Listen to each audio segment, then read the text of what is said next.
Tanghaling tapat nitong Sabado, pinuntahan ng mga tauhan ng Taguig City Police ang condominium unit ni dating Ako Bicol Party List Representative Zaldico sa Bonifacio Global City sa Taguig. Pinatutupad nila ang warrant of arrest na inilabas ng Sandigan Bayan 5th, 6th at 7th Divisions para sa kasong paglabag sa Anti-Graft and Corrupt Practices Act at kasong malversation of public funds through falsification of public documents. Kaugnay ito ng 289.5 million peso flood control project sa Nauhan Oriental Mindoro pa lamang. Pero ayon sa pulisya, wala ng tao sa lugar. Nagkaroon po tayo agad ng coordination sa iba't iba natin. Mga idol, ito sa mga Duterte sulit dyan, pasensya na.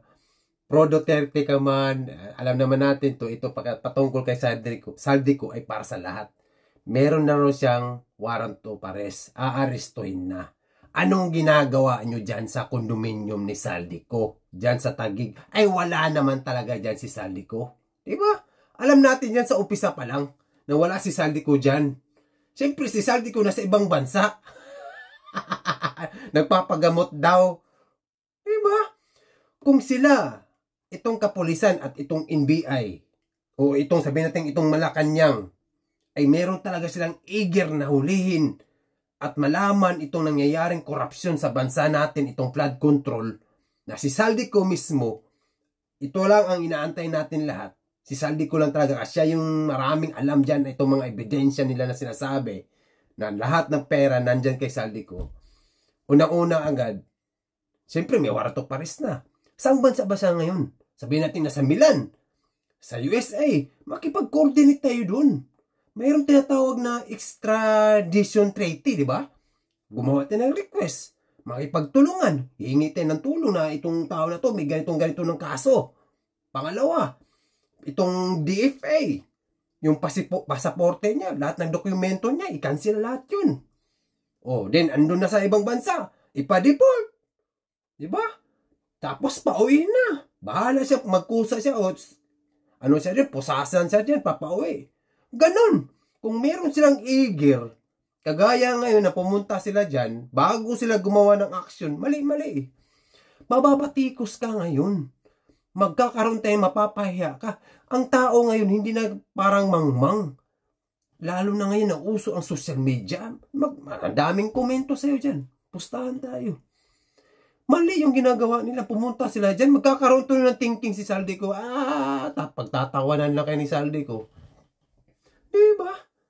Ginagawa nila dyan. Tapos ngayon, naglabas ng payag si DILG Boying kahapon na magbibigay siya ng deadline kay Zaldico at saka itong 17 na ibang mga involved. Deadline. Ang tanong, hanggang kailan yung deadline na yan? Kayo, kasi meron na ngang warrant of arrest, bakit kailangan nyo pa maglagay ng deadline? Ano bang nyo? Hulihin nyo. Yan ang trabaho nyo eh. Diba? May warrant of arrest, bakit kailangan nyo pang ginagawa naman tayong loko-loko nito eh. Si Zaldico nakapag-internet, nakapagbigay ng salaysay. Ibig sabihin, buhay na buhay yung tao, nasa ibang bansa.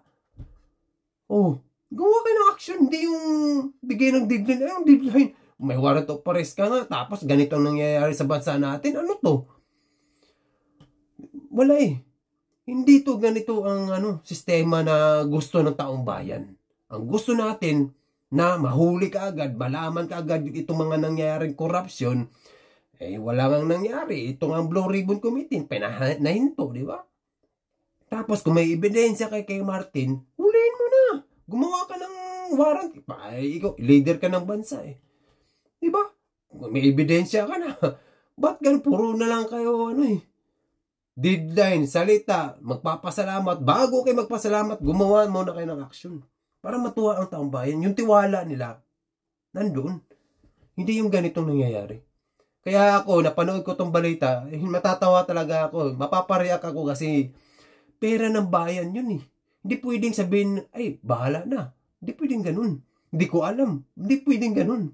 Deadline, hindi pwedeng ganun. May warrant of arrest ka na nga eh. kalokohan mga idol. Pasensya na po, may respeto naman tayo sa mga kapulisan, sa mga ano nila. Nag-react lamang ako sa mga ganitong sistema. Talagang hindi magandang ginagawa. Kung meron silang eager na gusto nilang hulihin yung isang tao para malaman natin itong nangyayaring korupsyon at maibalik yung pera ng bayan. Gumawa sila ng tamang aksyon, hindi yung ganito. Mali yung ginagawa, pupunta-punta ka doon. Well, useless, pagtatawanan lang tayo ng ibang bansa. Diba? Nakaka-disappoint. Okay lang yun. Kaya ganun talaga. At pasensya na sa mga, ito ay para sa ating lahat. Ma-pro Duterte ka man, ma-anti-Duterte ka man, ano mang partido mo, ito ay para sa ating lahat. Pera ng bayan ang pinag-uusapan niya. Pera natin. Kawawa tayo. Kaya kagaspangan, kagaparaan nang pinaggagawa nila. Diba? Kaya laban lang tayo mga Duterte solid. Kaya thank you. Maraming salamat. Huwag tayong mawalan ng pag-asa. Ang buhay, talagang tuloy-tuloy lang talaga. Minsan may mga balakid. Kaya laban lang tayo. Solid. See you and bye-bye. God is great, mga idol. Huwag lang tayong mawalan ng pag-asa.